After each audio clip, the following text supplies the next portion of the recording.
मी मनीषा तुम्हा सर्वांचे मनापासून स्वागत करते। आज आपण 34 साइज मध्ये परफेक्ट कॉलरचा ब्लाउज आपल्याला कशा पद्धतीने कटिंग करायचा आहे आणि पुढची बाजू प्रिन्सेस ब्लाउज मध्ये कशी कट करायची आहे, खूप तुम्हाला सोपी पद्धत समजून सांगणार आहे। ते व्हिडिओ शेवटपर्यंत बघायला विसरू नका। इथे मी 1 मीटर ब्लाउज पीस घेतलेला आहे आणि 1 मीटर अस्तर घेतलेला आहे, कारण की बाहीची उंची जास्त आहे आणि ब्लाउजची उंची सुद्धा जास्त आहे, त्यामुळे ब्लाउज पीस 1 मीटर लागणार आहे आणि अस्तर सुद्धा आपल्याला इथे 1 मीटर लागणार आहे। सर्वात आधी आपल्याला पाठीचा भाग कट करून घ्यायचा आहे। पूर्ण अस्तर आपल्याला ओपन करून घ्यायचं आहे। हे पहा, अशा पद्धतीने आपल्याला घडी करून घ्यायची आहे। पूर्ण ही आपली पूर्ण बंद बाजू आहे, ते लक्षात घ्या। इथे ब्लाउजची उंची 14.5 तयार आहे, तर मी 15.5 वरती मार्किंग करून घेणार आहे। तुमच्या मापाची उंची बघायची आहे आणि त्यामध्ये 1 इंच उंची वाढवायला फक्त विसरायची नाहीये, ते लक्षात ठेवायचं आहे। आता इथे ब्लाउजची उंची तयार 14.5, तर मी ते 15.5 वरती मार्किंग करून घेते। तुम्ही सुद्धा ह्याच पद्धतीने 1 इंच वाढवून घ्यायची आहे उंचीमध्ये, ते लक्षात ठेवायचं आहे। आता इथे सुद्धा एक मार्किंग करून घेते। आता इथे एक मी अशी लाईन ओढून घेते। 34 साइज मध्ये पूर्ण शोल्डर 14 आहे, त्याचं निम्म आपल्याला 7 इंच घ्यायचं आहे, ते लक्षात ठेवा। आता इकडच्या बाजूने आपल्याला 7 इंचावरती मार्किंग करून घ्यायचं आहे। हे पहा, इथे मी 7 इंचावरती मार्किंग करून घेतलं। तेवढाच मुंडा सुद्धा इथे खालच्या बाजूला आपल्याला 7 इंचावरती मार्किंग करून घ्यायचं आहे। जेवढं शोल्डर घेतलं तेवढाच मुंडा सुद्धा आपल्याला इथे 7 इंचावरती मार्किंग करून घ्यायचं आहे आणि अशी एक लाईन ओढून घ्यायची आहे सरळ मध्ये, अशा पद्धतीने। इकडे सुद्धा बाजूला एक अशी लाईन ओढून घ्यायची आहे। आता इथे आपल्याला ही बंद बाजूपासून ह्या बाजूला 34चा चौथा भाग 8.5 वरती मार्किंग करून घ्या। इथे मी 8.5 इंचावरती मार्किंग करून घेते आणि पुढच्या बाजूला कंपल्सरी 2 इंच शिलाई मार्जिन ठेवायला विसरायचं नाहीये। आता ह्या बाजूला अशी लाईन ओढून घ्या एकदम सरळ खालीपर्यंत, हे पहा अशा पद्धतीने, कारण की आपल्याला 2 इंच कंपल्सरी शिलाई मार्जिन लागतं, ते लक्षात ठेवायचं आहे।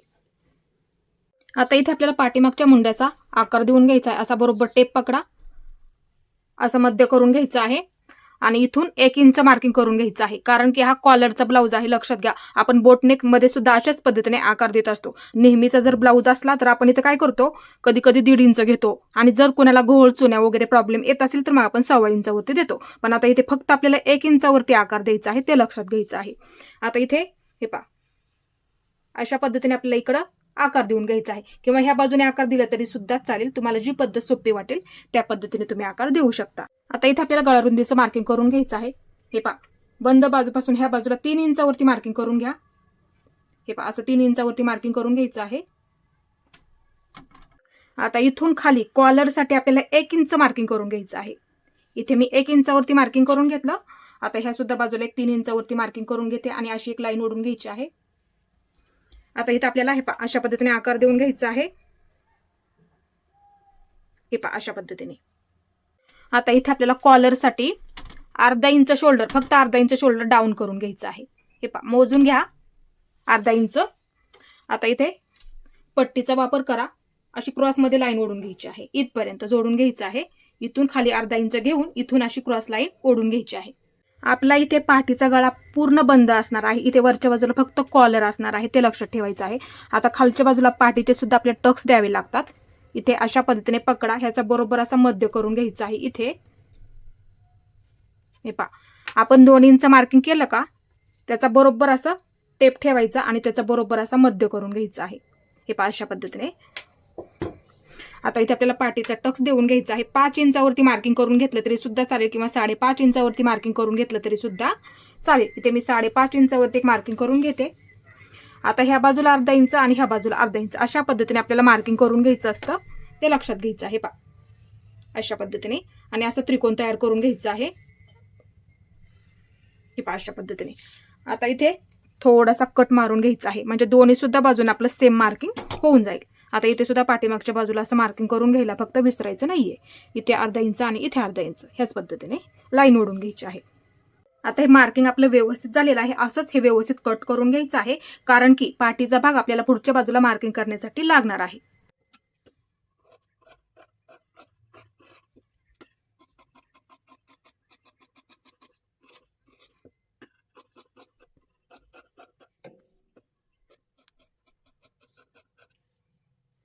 इथे आपला पाठीचा भाग व्यवस्थित कट करून झालेला आहे, बघू शकता अशा पद्धतीने।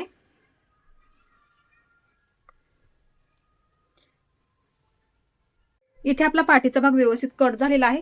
आता पुढचा भाग आपल्याला कट करून घ्यायचा आहे। हे पहा ह्या बाजूने घेते, पुढचा भाग आपल्याला ओपन बाजूने ठेवला तरी सुद्धा चालेल, फक्त कपडा व्यवस्थित आहे का ते बघत जा. आता इथे मी हा पाठीचा भाग ठेवून घेते. हे पहा अशा पद्धतीने, हे पहा बघू शकता अशा पद्धतीने आपल्याला इथे पाठीचा भाग ठेवून घ्यायचा आहे आणि आहे असाच मार्किंग करून घ्यायचा. इथे सुद्धा मार्किंग व्यवस्थित करून घ्या. आपलं गळ्याचं मार्किंग आहे ते लक्षात घ्यायचं आहे. इथे सुद्धा क्रॉसमध्ये आहे ते क्रॉसमध्येच घ्यायचं आहे आपल्याला. हे पहा अशा पद्धतीने पाठीचा भाग ठेवून घ्या म्हणजे तुम्हाला समजायला ते सोपं पडेल. आता इथून हे पहा आहे असंच मार्किंग करून घ्या, कारण की पुढच्या मुंड्याचा आकार आपल्याला थोडासा वेगळा द्यायचा असतो. आता इथे सुद्धा आहे असंच मार्किंग करून घ्या आणि नेहमी लक्षात ठेवायचं आहे या बाजूला थोडीशी जागा ठेवत जा, कारण की तिथे आपण थोडासा टक्स देतो छातीचा, आपल्याला फिटिंगच्या बाजूला थोडासा वाढून घ्यावा लागतो, ते लक्षात घेत जा. हे पहा अशा पद्धतीने आहे असंच मार्किंग करून घेतलं. बघू शकता इथे आहे असंच हे मार्किंग करून घेतलेलं आहे. इथे सुद्धा ते लक्षात ठेवायचं आहे. आता इथे मी अशी सरळ लाईन ओढून घेते. हे पहा बघू शकता इथे थोडंसं क्रॉसमध्ये पाठीचा भाग कसा कट केला त्याच पद्धतीने फक्त ही लाईन अशी सरळ ओढून घ्यायची आहे, ते लक्षात ठेवायचं आहे. इथे आपलं व्यवस्थित मार्किंग झालेलं आहे. आता इथे आपल्याला मुंड्याचं सर्वात आधी मार्किंग करून घ्यायचं आहे. अशी लाईन ओढून घ्या. ह्या बाजूला सुद्धा अशी लाईन ओढून घ्यायची आहे. अशा पद्धतीने बघू शकता इथे अशी लाईन ओढून घ्यायला फक्त विसरायचं नाही, म्हणजे तुम्हाला मुंड्याचा आकार द्यायला पुढच्या सोपा पडेल. इथे मी आहे अशीच लाईन ओढून घेतलेली आहे. ज्या पद्धतीने आपण पाठीच्या बाजूला घेतली का तीच पद्धत इथे मी वापरलेली आहे. असंच मार्किंग आहे ते फक्त लक्षात ठेवा. आता इथून इकडच्या बाजूला 1.5 इंचावरती मार्किंग करून ही लाईन आहे का, कारण की पुढच्या मुंड्याला घोळ चुन्या वगैरे काही प्रॉब्लेम येत नाही. आपल्याला बोटनेकमध्ये कॉलर ब्लाऊज असतो त्यामध्ये घ्यावं लागतं, ते लक्षात ठेवा. इथून 1.5 इंच ह्या लाईनीपासून 1.5 इंच, पाऊण म्हणजे किती, 1 ला 2 लाईनी कमी, लक्षात ठेवायचं आहे. असं मार्किंग करून घ्यायचं आणि असा पट्टीचा वापर करा किंवा टेपचा वापर करा. अशी एक लाईन क्रॉसमध्ये ओढून घ्यायची आहे. हे पहा लक्षात घेत जा. आता इथून 1 इंचावरती, इथून 1 इंचावरती हे पहा इथे 1 इंच मार्किंग करून घ्या. आता इथे आपल्याला पुढच्या मुंड्याचा आकार द्यायचा. हे पहा इथून द्या, इकडच्या बाजूला वरती घ्यायचा आहे अशा पद्धतीने. हा झाला पाठीच्या बाजूचा आकार, तो आपल्याला आता कट करून घ्यायचा नाहीये. पुढच्या बाजूचा आकार आपल्याला इथे कट करताना करायचा आहे, ते लक्षात घ्यायचं आहे. हे आलं व्यवस्थित लक्षात. आता इथे गळा रुंदी आपण 3 इंच ठेवलेले आहे. इथे मी 3 इंचचं मार्किंग, खालच्या बाजूला सुद्धा 3 इंच मार्किंग करून घ्या. इथे हे पहा इथे मी 3 इंच मार्किंग करून घेतलं. असं बॉक्स तयार करून घ्यायचा आहे. इथे सुद्धा वरच्या बाजूला असं बॉक्स तयार करून घ्यायचा आहे. 3 इंच घेतलेला आहे, लक्षात ठेवा. इथून वरून 3 इंच, ह्या बाजूला सुद्धा 3 इंच ठेवलेला आहे. आता इथे आपल्याला पुढच्या कॉलरच्या गळ्याचा आकार द्यायचा आहे. अशा पद्धतीने द्या. बघू शकता इथे अशा पद्धतीने आपल्याला आकार द्यायचा इथपर्यंत. जास्त असा खाली घेऊ नका आकार, इथूनच इकडच्या बाजूला द्यायचं आहे. इथं माझं अंतर 1.25 इंच राहत आहे. इथून कोपऱ्यापासून मोजलं मी, इथे माझं 1.25 इंच अंतर राहत आहे. तुम्ही असं 1.25 इंचावरती मार्किंग करून घेतलं तरी सुद्धा चालेल. हे पहा 1 आणि 2 लाईनी लक्षात घ्या. असं मार्किंग करून घेऊन मग नंतर तुम्ही असा आकार देऊ शकता. हा गळा आपण मार्किंग केलेला आहे त्याच्या खाली 3 इंचावरती एक मार्किंग करून घेणार आहे, कारण की एवढं इथे मी ओपनच ठेवणार आहे. इथे हुक लावणार नाहीये. इथे खालच्या बाजूला आपले हुक येतील पुढच्या बाजूला, ते लक्षात घ्यायचं आहे. आता ह्या बाजूला मी थोडंसं कट करून घेते सरळ लाईनीमध्ये. हे अशा पद्धतीने म्हणजे मार्किंग करायला एकदम सोपं जाईल आणि तुम्हाला समजायला सुद्धा एकदम असं सोपं जाईल. हे पहा हा कपडा मी कट करून घेतलेला आहे. इथे वरच्या बाजूला सुद्धा हे अशा पद्धतीने थोडासा वरती कपडा मी कट करून घेते. आता ह्या बाजूला मी कपडा फिरवून घेते म्हणजे मार्किंग करायला सोपं पडेल. पुढची बाजू प्रिन्सेस आहे. आता वरून येणारा टक्स पॉईंट, आपल्याला ब्लाऊजची उंची जास्त आहे, वरून येणारा टक्स पॉईंट आपल्याला इथे 10 इंचावरती मार्किंग करून घ्यायचं आहे. 10 इंचावरती. आता ह्या बाजूने इकडच्या बाजूला आपल्याला 4 इंच भरतंय का ते बघा. इकडून 4 इंच घ्यायचं आहे आणि त्याच्यावरती बरोबर असं 10 इंचावरती वरून मार्किंग करून घेतलं तरी सुद्धा चालेल. ह्या बाजूने 4 इंच, हे पहा इकडून 4 इंच घ्या आणि वरून त्याच्यावरती बरोबर 10 इंचावरती मार्किंग करून घ्या म्हणजे मार्किंग करायला तुम्हाला सोपं पडेल. आता इथे असं सरळ लाईन अशी ओढून घेते. हे पहा आता ह्याच्यावरती आपल्याला छातीचा टक्स मार्किंग करून घ्यायचा आहे. छातीचा टक्स परफेक्ट आपला पप सुद्धा आला पाहिजे, त्यासाठी 1.25 इंचावरती ह्या रेषेच्या पलीकडे 1.25 इंच, हे पहा 1.25 इंच आणि ह्या रेषेच्या अलीकडे 1.25 इंच. एकदम सोपं आहे. हे पहा असं मार्किंग करून घ्यायचं आणि असा त्रिकोण तयार करून घ्यायचा आहे अशा पद्धतीने. बघू शकता आपला पप सुद्धा एकदम असा व्यवस्थित आला पाहिजे, ते लक्षात घ्यायचा. इथे बघू शकता अशा पद्धतीने. आता इथे हे पहा 1.25 आणि 1.25 किती झालं आपलं 2.5 इंच. हे पहा हे 1.25 इंच असं टेप ठेवून बघितलं तरी सुद्धा चालेल. झालं 2.5 इंच. हे 2.5 इंच फिटिंगच्या बाजूला 2 इंच घेतलं तरी चालेल वाढवून. हे पहा 2 इंच घेते मी इथे वाढवून. अर्धा इंच कमी घेतलेला आहे, घेतलं तरी सुद्धा चालतं. ते नंतर आपण फिटिंग करताना ते क्रॉसमध्ये तेवढं ते कट होऊन जाते, त्यासाठी फक्त 2 इंच घेतलं तरी चालेल. आता इथून इथे फक्त अर्धा इंच मार्किंग करून घ्या आणि अशी क्रॉस लाईन ओढून घ्यायची आहे अशा पद्धतीने. हे पहा इकडच्या बाजूला. आता इथे हे पाईप आपण इथून इकडच्या बाजूला 4 इंच घेतलं का अशी सरळ लाईन ओढून घ्या. आता इथून 2.5 इंचाचं मार्किंग करून घ्या. हे पहा इथे मी 2.5 इंच पप खूप छान पडतो आणि बसायला परफेक्ट ब्लाऊज बसतं, ते लक्षात घ्या. आता ह्या बाजूला अर्धा इंच आणि ह्या बाजूला अर्धा इंच असं मार्किंग करून घ्या. इथे आपण काय करतो, पाठीच्या भागाचा कसा टक्स देतो त्याच पद्धतीने इथे आपला टक्स द्यावा लागतो. जर तुम्हाला नसेल द्यायचा, नाही दिला तरी सुद्धा चालेल, ह्या पद्धतीने मार्किंग करून घेतलं तरी सुद्धा चालेल, किंवा ह्या पद्धतीने तुम्ही करू शकता. दोन्ही पद्धतीमध्ये सुद्धा मी तुम्हाला समजून सांगितलं. आता इथे आपल्याला प्रिन्सेस कटचा आकार द्यायचा आहे. अशा पद्धतीने इथून द्या, इकडच्या बाजूला द्यायचा आहे. अशा पद्धतीने ह्या बाजूला द्यायचा आहे. थोडासा असा गोल आला पाहिजे. हे पहा, म्हणजे बसायला सुद्धा व्यवस्थित ब्लाऊज बसणार आहे आणि दिसायला सुद्धा छान दिसेल. हे पहा अशा पद्धतीने बघू शकता इथे. आता इथे हे पहा कट मारून ठेवा. हे पहा अशा पद्धतीने इथे कट मारून घेतला. हे पहा आता इकडून आपल्याला हे व्यवस्थित कट करून घ्यायचं आहे. सर्वात आधी हे कट करून घ्या. अशा पद्धतीने कट करून घेते. आता इथे बघू शकता पुढचा मुंडा आपला. हे पहा इथून कट करून घ्या. हे पहा इकडच्या बाजूने. हे पहा अशा पद्धतीने. आता इथून हे डाऊन केलं आपण थोडंसं अर्धा इंच. आता इथून हे कट करून घ्या. हे पहा अशा पद्धतीने. आता इथून हा गळा सुद्धा कट करून घ्यायचा आहे. हे पहा अशा पद्धतीने बघू शकता इथे. आता इथे हे पहा इथपर्यंत, इथून इथपर्यंत. आता इथे दोन्ही सुद्धा बाजूना थोडे थोडे कट मारून ठेवा. ते लक्षात ठेवायचं नेहमी, कारण की जोडताना आपण व्यवस्थित कट करून झालेला आहे. आता इथे काय करायचं आहे, इथे कट मारून घ्या, इथे कट मारून घ्यायचा आहे अशा पद्धतीने, कारण की जोडताना बरोबर आपलं हे मध्य आणि हा मध्य व्यवस्थित आला पाहिजे. हे अशा पद्धतीने इथे एक प्रकारचा खोलगट भाग तयार होतो. नेहमी मार्किंग करून ठेवायला, कारण की वरून येणारा टक्स पॉईंट आपण इथं दिलेला असतो. छातीचा टक्स आपण त्याच्यावरती देतो, इथं मार्किंग करून घेतो. इथला सुद्धा टक्स ह्या लाईनीवरतीच आहे, त्यासाठी मध्य हा लक्षात ठेवा. म्हणजे जोडताना तुम्हाला हे पहा अशा पद्धतीने जोडला जातो. बघू शकता इथे. आता इथे पाठीचा भाग घ्या तुमचा कट केलेला. ही सुद्धा आपली फिटिंगची बाजू आहे, पुढच्या बाजूची आणि पाठीची फिटिंगची बाजू. हे पहा ठेवून बघा. बऱ्याच वेळा तिथं कमी जास्त असतं. हे पहा, नाहीतर तुमचं फिटिंग कमी जास्त होणार.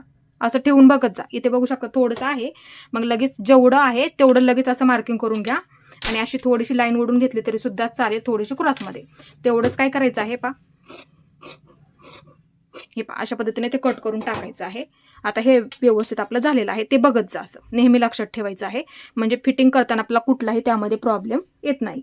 तर ह्या सुद्धा बाजूला हे पहा इथं मार्किंग आहे का, हे पहा असं मार्किंग करून ठेवा. हे पहा असं मार्किंग करून ठेवायचं आहे. टक्स मार्किंग सुद्धा त्याच पद्धतीने करून घ्यायचं आहे, लक्षात ठेवत जा. हे पहा अशा पद्धतीने एकदम असं कमी कमी करत ह्याच पद्धतीने मार्किंग करून घ्यायचं आहे. आपली व्यवस्थित कटिंग झालेली आहे. आता इथे आपल्याला बाही कट करून घ्यायची आहे. अर्धा इंच कमी करा, कारण की शोल्डर जोडल्याच्या नंतर आपण बाही जोडत असतो, ते लक्षात ठेवा. आता इथे अर्धा इंच कमी करून घ्या. हे पहा इथं मार्किंग करून घेते अर्धा इंचाचं. आता इथे काय करायचंय, बाही कशा पद्धतीने जोडतो, हे पहा असा टेप ठेवा. इथे परफेक्ट बाही तुमची निघणार आहे, म्हणजे जोडायला सुद्धा आपल्याला ती पुरली पाहिजे, ते लक्षात घ्यायचं आहे. हे पहा असं मोजून घेत जा. हे पहा आता काय करायचं आहे, असा गोल टेप इथं फिरवून घ्यायचा. एकदम सोपी पद्धत आहे. इथे माझं 9 इंच भरते, लक्षात घ्या. आता हे अस्तर घेतलेलं आहे, असं मोजून घेत जा, ते लक्षात ठेवायचं आहे, कारण की हा कॉलरचा ब्लाऊज आहे, पूर्ण बंद आहे, त्यासाठी. हे पहा हे अस्तर घेतलेलं आहे, अशी घडी करून घ्यायची आहे. हे पहा ही आपली पूर्ण बंद बाजू झाली. परत एकदा अशी घडी करून घ्यायची आहे. आपल्याला इथे दोन्ही सुद्धा बाह्या सोबतच कट करून घ्यायच्या आहेत. आपण पूर्ण घडी मोजली, 9 इंच भरलेले आहे, लक्षात घ्या. आता ह्या बाजूला 9 इंच बसते का ते बघूया आपण. 8.5 पावणे 9 इंच बसते, फक्त थोडंसं नॉर्मल कमी आहे. जर कमी आलं तर ह्या बाजूला शिलाई करताना जॉईंट दिला तरी सुद्धा चालतो, ते लक्षात घ्यायचं आहे. इथे बाहीची उंची 10.5 तयार आहे. 10.5 बाहीची उंची तयार आहे.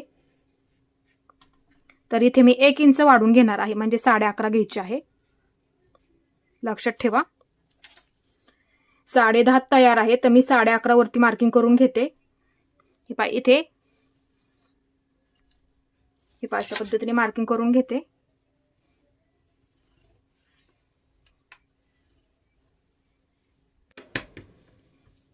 आता ह्या बाजूला तुमचा किती दंडघेर इथला बसतोय, तुम्हाला बाहीची उंची कुठपर्यंत येत आहे ते मोजून घ्यायचं. अशा पद्धतीने बघत जा.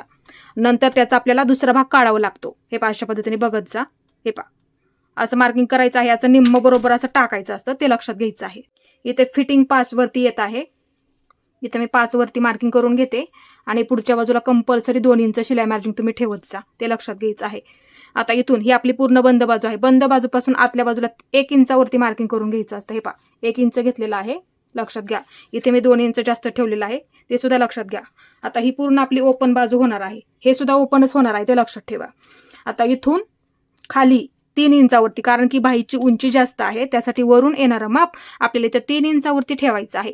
10, 10.5 मध्ये आपल्याला बाही इथून येणारं माप आपल्याला 3 इंच घ्यायचं असतं, ते लक्षात ठेवा. आता इथून आतमध्ये आपल्याला कंपल्सरी प्रत्येक साईजमध्ये 2 इंच घ्यावं लागतं. का तर मुंडा पुढे मागे होतो, त्यासाठी असतं ते माप. हे पहा, अशा पद्धतीने ते लक्षात ठेवायचं आहे. आता इथून 2 इंच घेतलं मी इथपर्यंत, 2 इंच इथं लिहून ठेवते, म्हणजे समजायला आणखी ते सोपं पडेल. इथून मी इथं 3 इंच ठेवलं. हे पहा, अशा पद्धतीने. आता इथून अशा पद्धतीने मार्किंग करून घ्यायचं आहे. अशी लाईन ओढून घ्यायची आहे. आता इथे आपल्याला परफेक्ट इथून इथपर्यंत आपल्याला बाहीचा आकार द्यायचा आहे. आता इथे आपल्याला बाहीचा आकार द्यायचा आहे. हे पहा, इथून सुरुवात करा एकदम हलक्या हाताने. हे पहा, अशा पद्धतीने द्या. उंच घेऊन असा खालच्या बाजूला घ्यायचा आहे. हे पहा, अशा पद्धतीने. नंतर असं मार्किंग करून घेतलं तरी सुद्धा चालेल. एकदम हलक्या हाताने द्या. हे पहा, परफेक्ट तुमचा बाहीचा आकार येऊन जाईल आणि दिसायला सुद्धा व्यवस्थित दिसते. इथपर्यंत बरोबर बाहीचा आकार द्यायचा आहे, ते लक्षात ठेवा. आता हे पहा, इथून उंच असतो ना, हा उंच आकार तो पाठीच्या बाजूचा असतो, ते लक्षात ठेवायचं आहे. आणि इथून बघा, हे पहा, अशा पद्धतीने थोडासा असा खोलगट म्हणजे वरच्या बाजूला येतो. हे पहा, अशा पद्धतीने कमी कमी करत तो पुढच्या बाजूचा, अशा पद्धतीने. हे पहा, अशा पद्धतीने. हे झालं व्यवस्थित मार्किंग झालेलं आहे. आता खोलगट बाजू पुढच्या बाजूला असते, असं नेहमी मार्किंग करून ठेवत जा, ते लक्षात ठेवायचं आहे. आता हे व्यवस्थित आपल्याला इथून कट करून घ्यायचं आहे. इथपर्यंत कट करून घ्या. आता इथून हे पहा, हे दोन्ही सुद्धा पकडून कट करून घ्या, अशा पद्धतीने. इथपर्यंत कट करून घ्यायचं. मध्यवर्ती असं मार्किंग करून ठेवायचं आहे, कारण की बाही जोडताना आपण नेहमी मध्यापासूनच सुरुवात करत असतो. हे पहा, अशा पद्धतीने हे मी बाजूला करून घेते. आता इथे लक्ष देऊन बघायचं आहे. इथे एक मार्किंग करून घ्या, इथे एक मार्किंग करून घ्या, अशा पद्धतीने. कारण की अस्तरची बाही आहे, खोलगट बाजू पुढच्या बाजूला असते. मग एक मार्किंग आतल्या बाजूला गेलं तर एका बाजूचं तुमचं मार्किंग राहणार आहे, म्हणजे पुढची कोणती बाजू जोडताना येते ते पटकन आपल्या लक्षात येतं. त्यासाठी हे मार्किंग करायचं आहे. ह्या बाजूला उंच बाजूला कधीही करायचं नाहीये, म्हणजे तुमच्या लक्षात येईल. आता इथून हे पहा, 2 इंच मार्किंग केलं का त्याच्या पुढे हे पहा, अशा पद्धतीने हे कट करून घ्यायचं आहे. इथपर्यंत कमी कमी करत. हे पहा, अशा पद्धतीने तुमचा परफेक्ट इथे बाहीचा आकार येणार आहे. हे पहा, अशा पद्धतीने दिसायला सुद्धा तुम्हाला एकदम अशी बाही व्यवस्थित दिसणार आहे. हे पहा, बघू शकता इथे हा पूर्ण ब्लाऊज पीस आहे. हे पहा, अशा पद्धतीने मी घडी करून घेतलेली आहे. ही आपली पूर्ण बंद बाजू आहे. घडी व्यवस्थित घालून घ्या कापडाची. पाठीचा भाग बंद बाजूला व्यवस्थित ठेवून घ्या आणि व्यवस्थित आपल्याला हे कट करून घ्यायचं आहे. हे पहा, अशा पद्धतीने.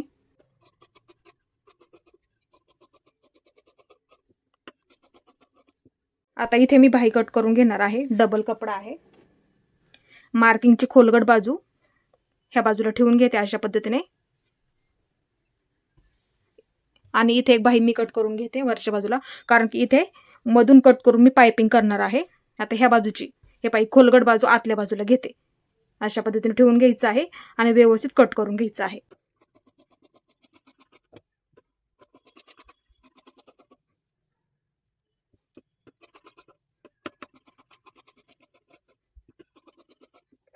इथे आपल्या दोन्ही सुद्धा बाहेर कट झालेल्या आहेत, कारण की ही डिझाईन वरच्या बाजूला आहे, त्याच्यामुळे मी अशा पद्धतीने ठेवून घेतलेलं आहे.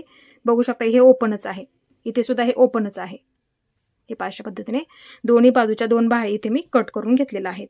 हे पहा, अशा पद्धतीने. आता इथे प्रिन्सेस कटचा पुढचा भाग सुद्धा अशा पद्धतीने ठेवून आपल्याला व्यवस्थित कट करून घ्यायचा आहे.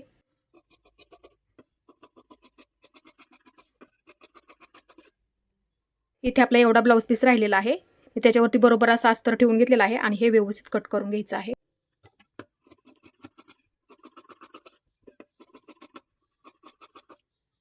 हे व्यवस्थित मी कट करून घेतलेलं आहे. आता ह्याच्यावर बरोबर असं अस्तर ठेवून घ्यायचं आहे. हे अशा पद्धतीने.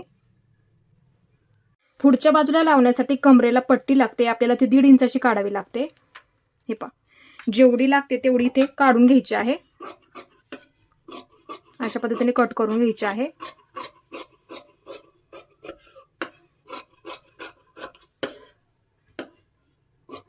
आता इथे आपल्याला हुक आणि लूप पट्टी काढून घ्यायची आहे. असं ठेवून घ्या, किती उंचीची लागणार आहे तेवढ्या उंचीची आपल्याला इथे काढून घ्यायची आहे. हे अशा पद्धतीने मार्किंग करून घेते आणि अशी घडी करून घ्यायची आहे. इथे 2.5 इंच मार्किंग करून घ्यायचं आहे.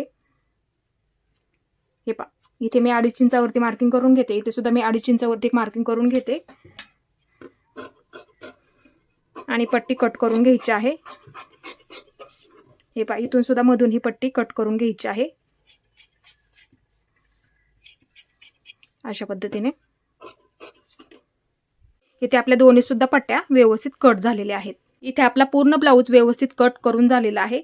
कॉलर कशी कट करायची आहे, ती कशी जोडायची आहे, मी तुम्हाला पुढच्या व्हिडिओमध्ये संपूर्ण आणि सविस्तर आणि सोप्या भाषेमध्ये सुद्धा समजून सांगणार आहे. माझा आजचा व्हिडिओ कसा वाटला ते सुद्धा मला नक्की सांगा आणि माझा पूर्ण व्हिडिओ पाहिल्याबद्दल धन्यवाद.